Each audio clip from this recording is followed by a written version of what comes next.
Now to the developments in the Russian invasion of Ukraine. U.S. State Department spokesperson Matthew Miller says it's a bit absurd to compare U.S. support for Israel with that of Ukraine. He was answering questions on America's direct involvement in shooting down Iranian missiles over the weekend. The latest tranche of support for both Ukraine and Israel, a $95 billion package, is currently blocked in the U.S. Congress, with many calling for more aid for domestic border security instead. Out in the region before coming back. The question about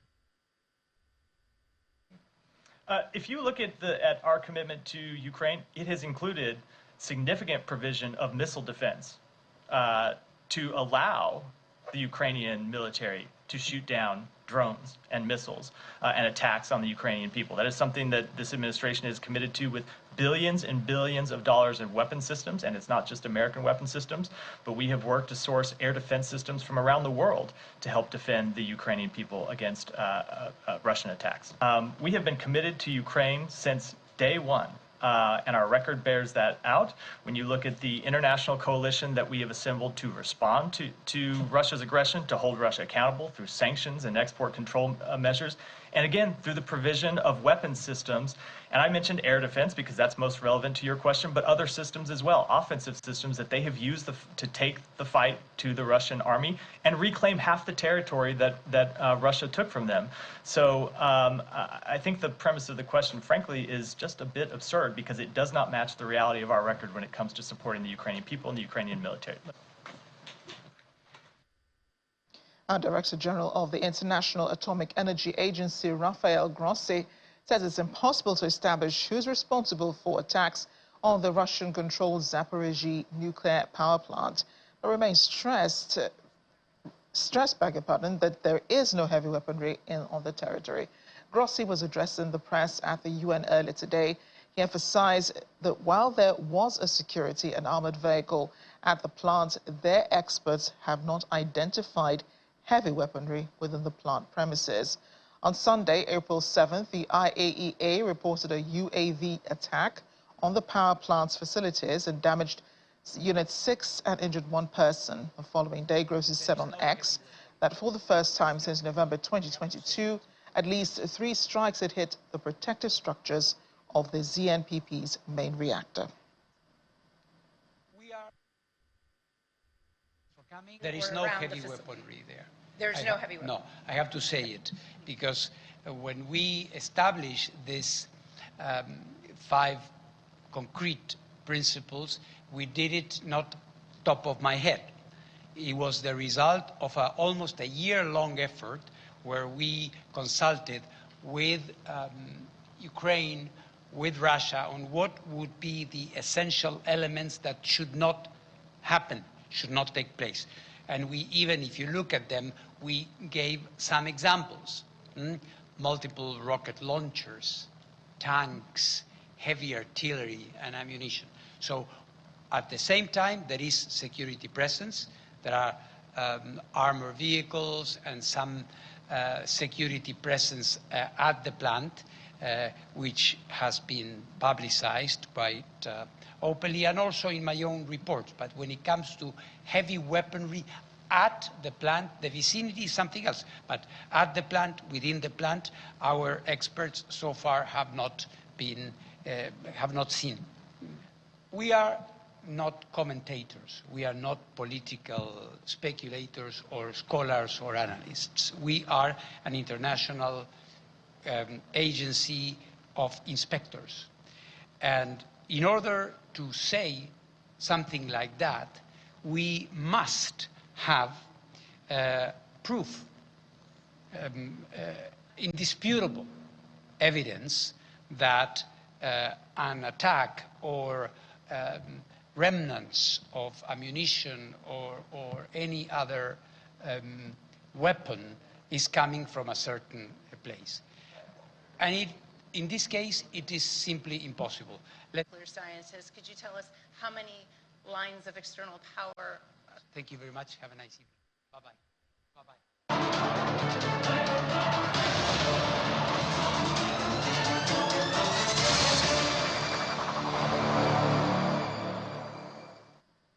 On to the Sudan crisis now. UN Secretary General Antonio Guterres says he will not relent and calls for all parties to silence the guns and meet the aspirations of the Sudanese people for a peaceful and secure future.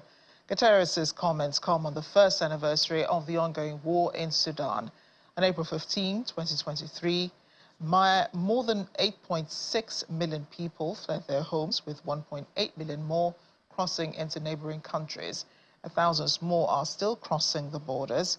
It's now one of the world's largest and most complex displacement crises. Today marks an heartbreaking milestone. 1 year since the start of fighting between the Sudanese armed forces and the Rapid Support Forces. And this is more than a conflict between two warring parties. It is a war being waged on the Sudanese people. It is a war on the many thousands of civilians who have been killed and tens of thousands maimed for life. It is a war on the 18 million people facing acute hunger and the communities now stancing down the terrifying threat of famine in the months ahead. It's a war on villages, homes, hospitals, schools, and vital systems that have been reduced to rubble in conflict hotspots. And it is a war on human rights and international humanitarian law. And let me be clear, any attack on El Fasher would be devastating for civilians and could lead to a full-blown intercommunal conflict across Darfur. It would also upend aid operations in an area already on the brink of famine, since El Fasher has always been a critical UN humanitarian hub. All parties must facilitate the safe, rapid and unimpeded passage of humanitarian personnel and supplies through all available routes into El Fasher. And this includes the timely approval of convoys and avoiding any measures that could delay or otherwise obstruct humanitarian movements. We must do all we can to ensure maximum humanitarian assistance in Darfur and elsewhere. The 2.7 billion humanitarian response plan for Sudan was only 6% funded before the conference. And the 1.4 billion regional refugee response plan for the Sudan crisis, only 7%. Meanwhile, beyond the direct impact of the violence on children, the UN Children's Agency, UNICEF, says the ongoing war has fueled a lethal combination of displacement, disease, outbreaks, and hunger. More than 90% of the country's 19 million school-age children have no access to formal education. UNICEF says the ongoing disruption to education will result in a generational crisis for Sudan. The 17th century Borsen, Denmark's historic old stock exchange building in the city center of Copenhagen, has been engulfed by fire. It's said to be one of the city's oldest buildings. Onlookers gasped as its iconic dragon spire collapsed in the flames. Culture Minister said 400 years of Danish cultural heritage has gone up in flames. Everyone inside the building was able to leave, and people rushed to rescue some of its historic paintings. And the cause of the fire is still unknown, but emergency services are saying the scaffolding made the operation more difficult. Much of the building is thought to have been badly damaged by the fire, which officials say was most intense around its tower. Prime Minister Mette Frederiksen spoke of terrible images and of a piece of Danish history going up in flames.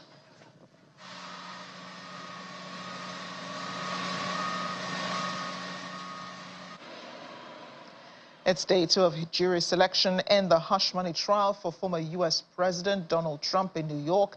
Dozens of potential jurors were excused on Monday after saying they could not be impartial. The former U.S. president is in court today as well, where he's expected to speak to the media outside the courtroom. Trump has been charged with business fraud over hush money payments to former porn actress Stormy Daniels. On Monday, the judge explained the case to potential jurors, saying the allegations are in substance that Donald Trump falsified business records to conceal an agreement with others to unlawfully influence the 2016 presidential election. Specifically, it is alleged that Donald Trump made or caused false business records to hide the true nature of payments to Michael Cohen, by characterizing them as payments for legal services rendered pursuant to a retainer agreement. Stormy Daniels claims she had sexual relations with the former president and had accepted a $130,000 from his former lawyer, Michael Cohen, before the 2016 election, which Trump won, in exchange for her silence about the encounter. Since the allegations surfaced in 2018, the former president has denied any sexual involvement with Daniels.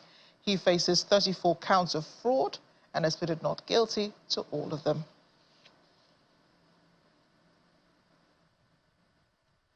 Let's bring in the VOA's Tchen. She's in New York for us. Tina, it's great to see you. A former president is already at the courthouse, we understand. I think a lot of people, journalists especially, are looking forward to, those sound bites that he usually makes before going in for trial. But I hear he's been implored on not to make any statements to the press on court premises. How true is this?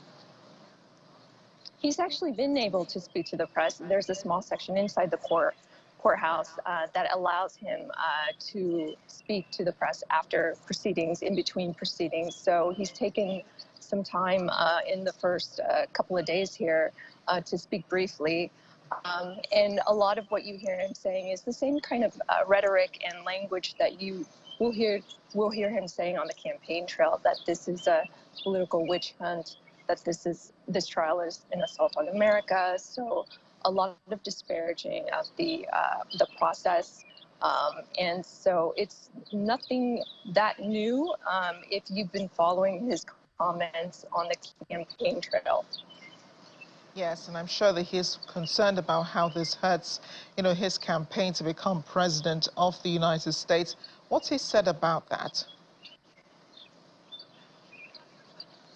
He's very disappointed that he is going to be required to be in the courtroom 4 days a week during the entire length of this trial. It does limit his time on the campaign trail, but one interesting twist is that it could actually bolster and reinforce a lot of what he has been saying this entire time. And among his supporters, they largely see this trial as election interference. So a lot of the same language could in fact be used, in this case, used as a backdrop for reinforcing those sentiments. Tina, before the trial starts, a jury has to be selected, right? What are some of the criteria for the proposed candidates? So if you're called for jury duty, I mean, my gosh, what a time to be called in for jury duty during this historic trial of a former U.S. president.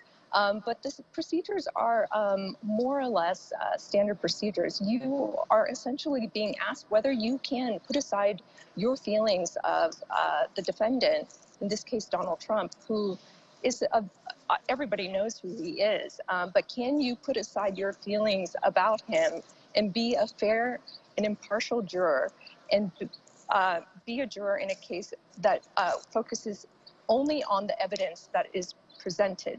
So they are being asked whether they are familiar with Donald Trump and his associates, whether they follow him on social media, whether they have read any of his books, whether they have friends or family members who have supported Republican candidates or Donald Trump in the past, and whether that would affect their ability to be a fair and impartial juror in this case.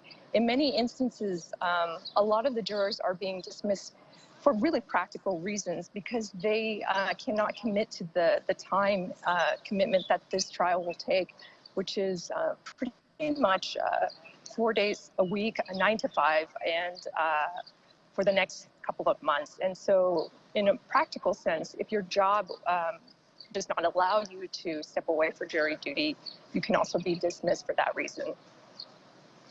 Do they really have to be secluded for the 4 to 6 week period? I mean, really isolated from everyone else? Is that how it works? No, they're able to go about their lives, but they cannot discuss the trial outside of the courtroom as they are, with friends and family. So you are not allowed to discuss any of the proceedings inside the courtroom outside once you leave the courtroom. That's pretty tough. Sometimes you could be going through, you know, reviewing ideas in your head. You might need a sounding board on that. Are Americans just as invested in this trial, Tina? And it is interesting that this is happening in an election year. While it may not hurt Trump's campaign to become U.S. president, is there a way candidates outside the Republican Party can take advantage of this?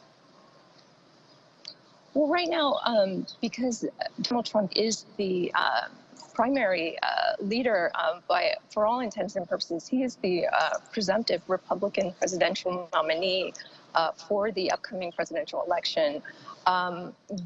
He has done very well for his party in the presidential primary elections thus far in the United States. And so it's very unlikely that there would be a candidate to challenge him among his party.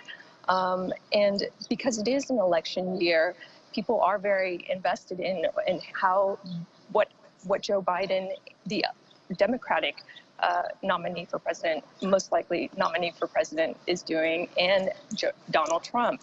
And so their activities from now until November will be scrutinized, and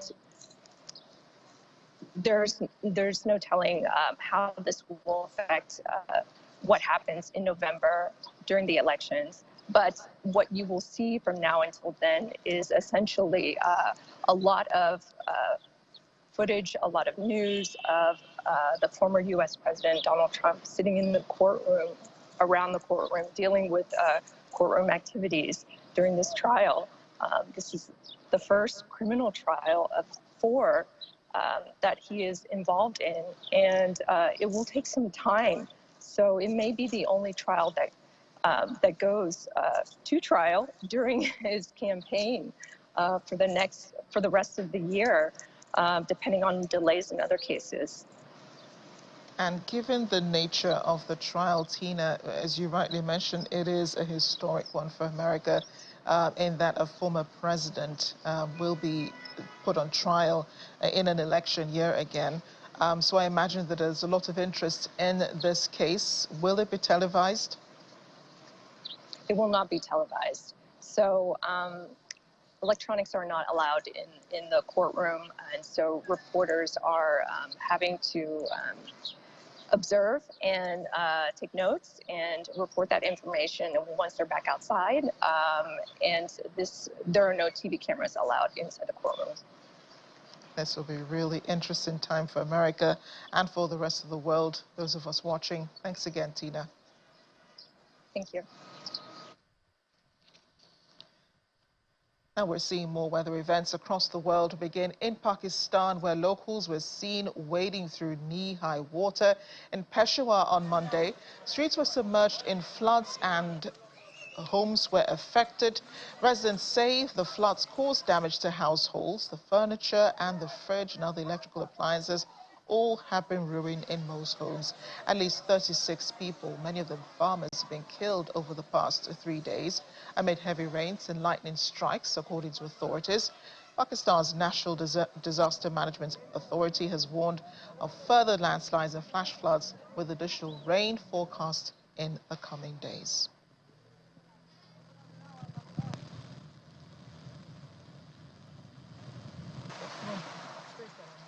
Meanwhile, regional governor for the Russian city of Kurgan says a colossal amount of water is moving towards the city. The swollen Tobol River and its tributaries have produced water levels twice those of the last major flood in 1994.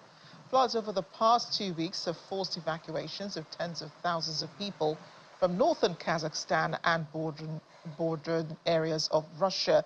Speaking of Kazakhstan, residents of Petropavlovsk are currently being evacuated to temporary accommodation centers amid the severe flooding in several regions now. A country's Ministry of Emergency Situations reported 5,411 houses and 1,607 plots in 5 regions remain flooded as of Monday, and over 100,000 people have been evacuated.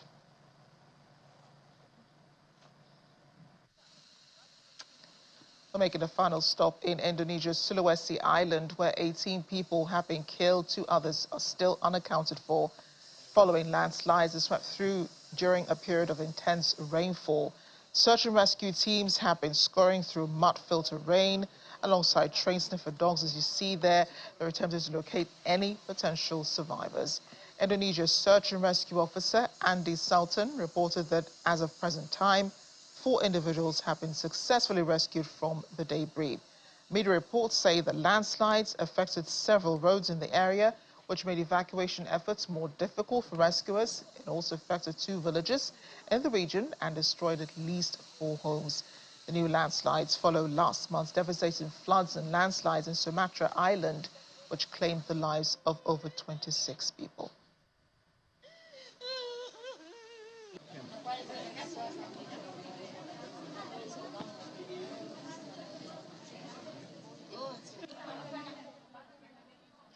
Coming down now to stories here on the continent is still warming up to South African politics, which is transformed in the 3 decades of the country's democracy, with opposition political parties and new smaller parties determined to leave a dent in the ruling party ANC's historic popularity.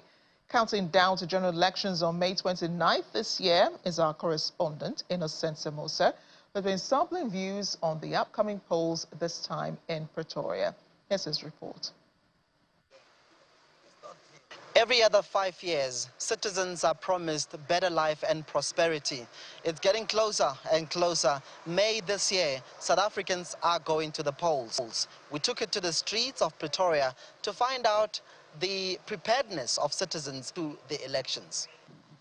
And this is the vision citizens have for the post-election period.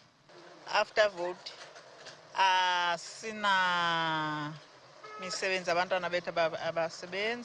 we are facing unemployment, and our children are struggling to find employment opportunities as well.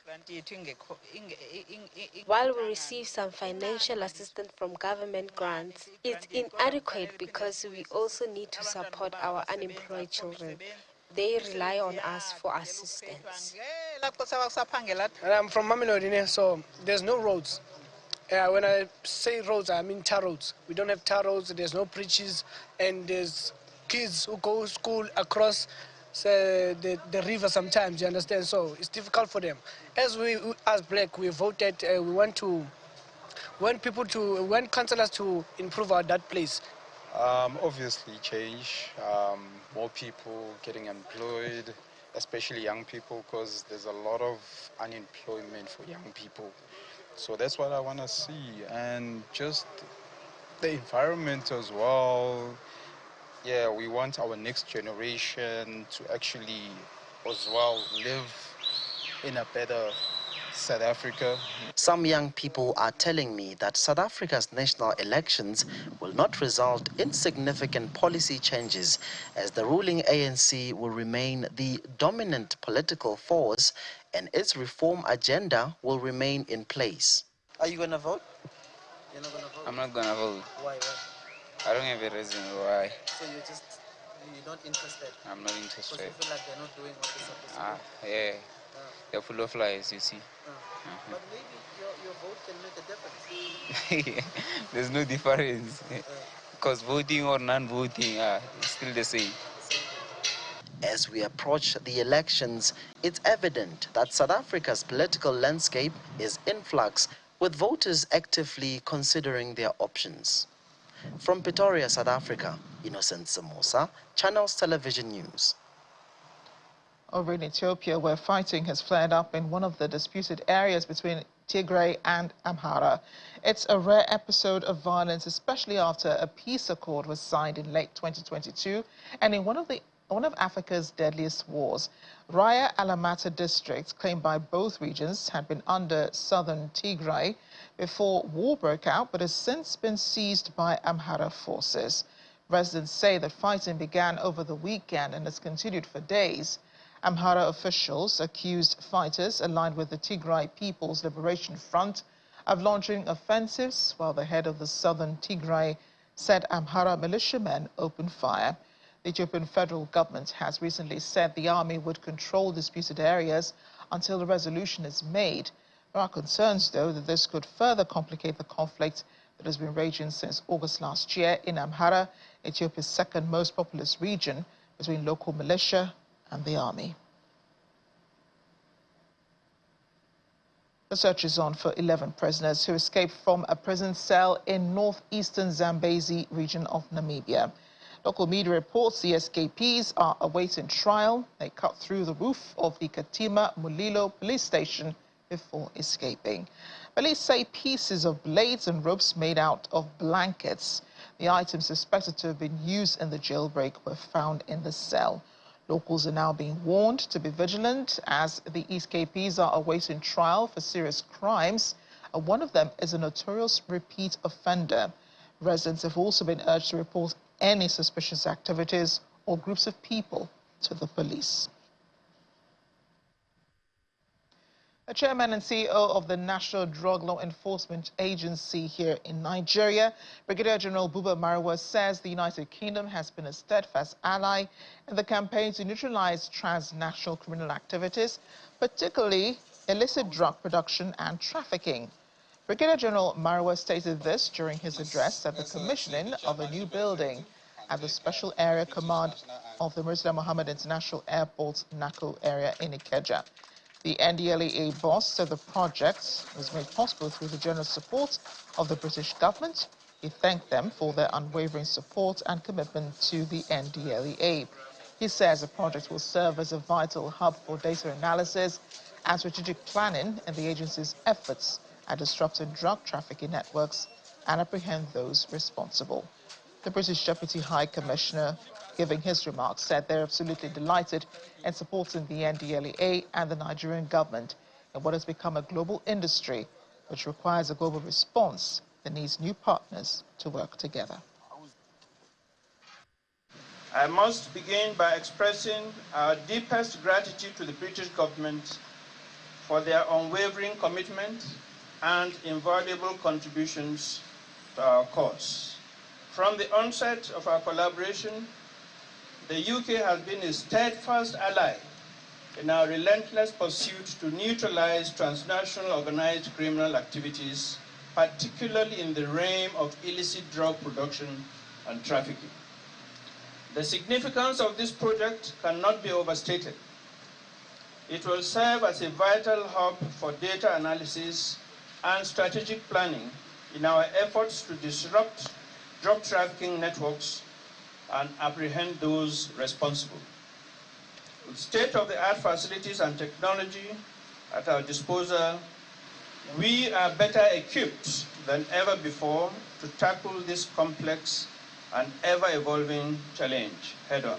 We are absolutely delighted to be supporting this office, but we're absolutely delighted to be continuing our support to the NDLA and to the Nigerian government to tackle what is sadly a global industry. And a global industry needs a global response and needs governments and partners to work together. Food vendors and small business owners in Kaduna, northeast Nigeria, are appealing to the state government to establish a stable market where they can buy food items at regulated prices, as well as provide regular electricity to remain in business. They spoke to a correspondent at a 3-day food festival organized by the Kaduna State Marketing Company, an event which drew over 1,000 food vendors and culinary enthusiasts in attendance.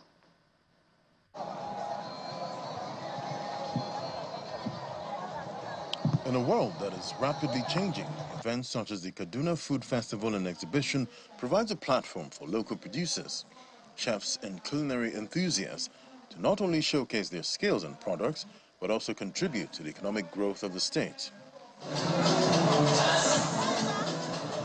The governor, who was represented by the executive chairman of the Kaduna State Internal Revenue Service, Mr. Jerry Adams, describes the fair as an enabler to promoting sustainable economic development and peaceful coexistence.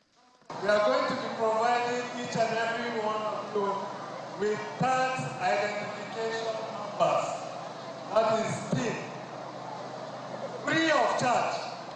If any support is coming in form of grant or any other thing, you are going to be asked for your PIN. I think it's a beautiful thing It's very, very impressive to see, different things. You might have seen it before now, but with this, you're able to know what meal represents what culture. People that are not in the north always tag everybody in the north as Hausas, but you find out that in Kaduna, you have Kataf, you have Baju. Outside the core Hausas, there are still other tribes that make up the north. Some of the food exhibitors commend the Kaduna State government for organizing the food festival, but want a stable market for affordable food prices and constant electricity supply that will support activities of the food value chain. I think the major challenge we are facing currently with our business, most small business owners, number one is the hike in prices of food and every other materials that we require for our business. Number two, lack of electricity. I'm very proud of Kaduna State for putting this thing together. I'm proud of the organizers. What I see here is something that's going to bring unity to the citizens and the people of Kaduna State. It's a very, very wonderful concept, bringing everybody that cooks together. Wow. For a state that has been plagued by lingering insecurity, the state government believes that the food goes beyond mere economic gains, considering its significant role in promoting sustainable peace. For people to be able to gather like this, it shows that there's peace in Kaduna. It also shows that there's peaceful coexistence between people of Kaduna State, not minding where they come from, not minding their religion or ethnic background. This is thanks to the governor of Kaduna State, His Excellency Senator Basani, for ensuring that peace has returned fully to Kaduna State for us to be able to have an event of this magnitude. Over 1,000 participants displayed the rich culinary heritage of Kaduna State and beyond, as well as many other attractions like games and dancing competitions by children, all geared towards promoting unity and peace. That all happened in Kaduna State, northwest Nigeria. We set the spotlight now on 14-year-old Nigerian artist Kanye Tagbo Okeke, who has been showcasing 20 of his captivating artwork as part of a solo exhibition in Dubai, the United Arab Emirates. Hosted by Dubai's first autism-friendly certified hotel and supported by government agencies, the exhibition celebrates Kanye's talent while sending a message as part of this year's Autism Awareness Month. Our correspondent in Dubai, Mayowa Adegoke, has a story. 20 paintings by 14-year-old Nigerian artist Kanye Tagbo Okeke on display at a solo exhibition in Dubai.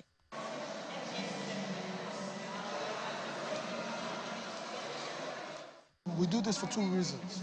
Yes, we want to showcase Kanye's art, but then more than that, we have this passion for letting the world know that children living with autism need to be cared for as well, and need to be taken really, really very seriously because of the gift which they carry, which we do believe is a really huge gift. Every child living with special needs. And so every time at the end of one exhibition, my wife starts to look for the next place where we can go. The passion is such that we want to go all around the world and let the world know the gift that we have and how other parents and other caregivers can also be able to harness their own gift as well. Hosted by Dubai's first autism-friendly certified hotel, as well as other Dubai government agencies, the exhibition titled FAT is Kanye's way of letting the world know he's fabulous, autistic and talented. So having Kanye and having Dubai Autism Center incorporated with the ACE Dubai shows a lot of importance and highlighting the importance of family is the key to support children with autism. But with family, we mean parents, then we mean siblings, relatives, and the small circle, and then we go outside to the larger community and the society itself. Dubai is playing a huge role by being an autism-friendly city and being very much inclusive to all, to everyone.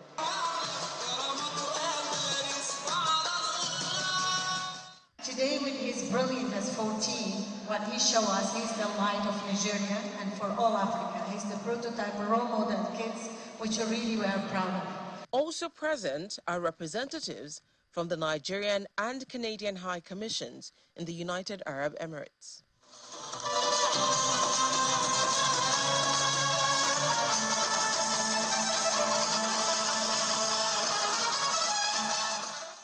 Kanye's paintings are created to raise awareness that no autistic child should be left behind. All the artworks, they are not, you can't say they follow the same idea, but you know they are Kanye's works because of the way it's structured. Because Kanye doesn't paint, it's not like an artist, okay, I'm going to plan this, this is the series I'm going to do, I'm going to investigate. Kanye paints from his heart. Whatever he's feeling, however he's feeling it, he paints it. He doesn't care if somebody likes it or not. His own is, I feel this, and I just want to put it on canvas. So what you see, it has his DNA, but they are all different, with different expressions of Kanye. Kanye, who started creating at age 2 and made his first painting at age 5, now has his artworks as merchandise, including T-shirts and mugs. From Dubai in the United Arab Emirates, Maya Wadegoki for Channels Television News. And as we end the program today, get in here, you ice cream lovers. How many flavors have you tried? Here's one to add to your list. It's the leek-flavored ice cream. What is leek? It's a vegetable, a cultivar of Allium ampelprasum, the mildest of the onion family.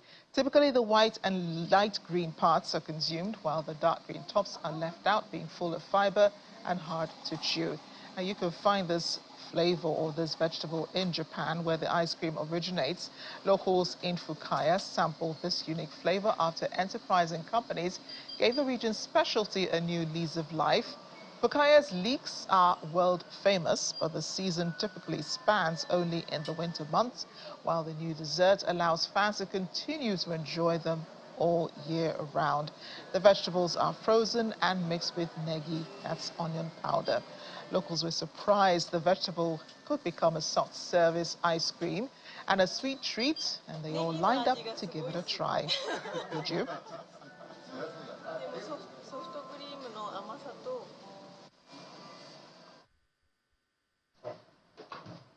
I have no words. Thanks for watching. I'm Amarachi Uvani.